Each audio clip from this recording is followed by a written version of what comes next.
Hello, আসসালামু আলাইকুম ওয়া রাহমাতুল্লাহি ওয়া বারাকাতু। আমি ডক্টর ইউনুস বলতেছিলাম, বাংলাদেশ প্রধান উপদেষ্টা। কে বলছেন? হ্যালো।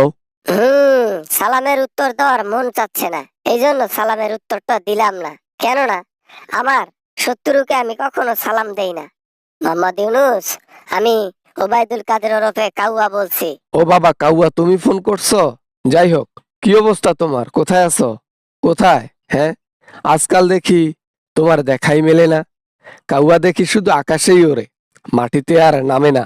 সাহেব, এই যে শুনেন, অপমান করবেন না, অপমান করবেন না। অপমানের প্রতিশোধ কিন্তু ভয়াবহ ভাবে নেব, বুঝছেন? তাই অপমান না করে কি বলছি একটু মন দিয়ে শুনেন। আরে বেটা, তোর কথা মন দিয়ে শোনার কি দরকার আছে আমার? তুই কে? হ্যাঁ, দেশের মানুষকে হত্যা করে তোরা পালাইলি, দেশের মানুষের ধন সম্পত্তি লুটে নিয়ে পালাইলি। লজ্জা করে না একটুও? লজ্জা করবে কেন?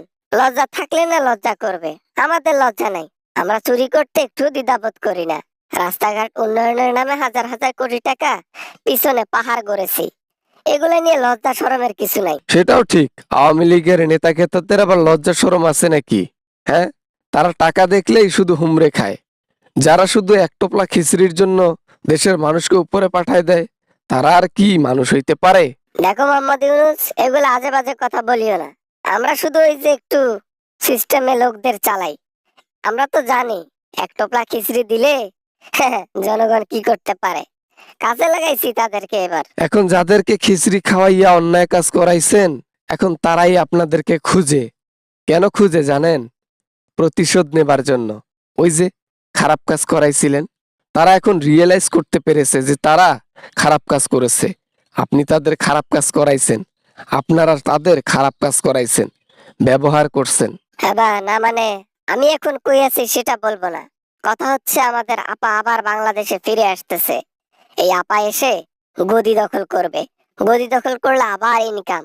উফ, কতদিন থেকে টাকা দেখি না। তাই নাকি? তা তোমার আপা আসে আসে বলে তো অনেক মাস কেটে গেল, একদিনও তো এসে দেখা করলো না বাংলাদেশের পাবলিকের সাথে। শুধু বলে এই যাব, তুই যাব, কাল যাব, পরশু যাব, আসে আর না। পাওয়ার নিচ্ছে, পাওয়ার পাওয়ার। এত পাওয়ার নিচ্ছে যে সেই পাওয়ার নিয়ে বাংলাদেশে ঢুকলে সবাই তার পায়ের নিচে পড়ে যাবে, বুঝছেন? আমাদের আপা পাওয়ার নিচ্ছে তলে তলে। তাই নাকি? পাওয়ার নিচ্ছে আপা?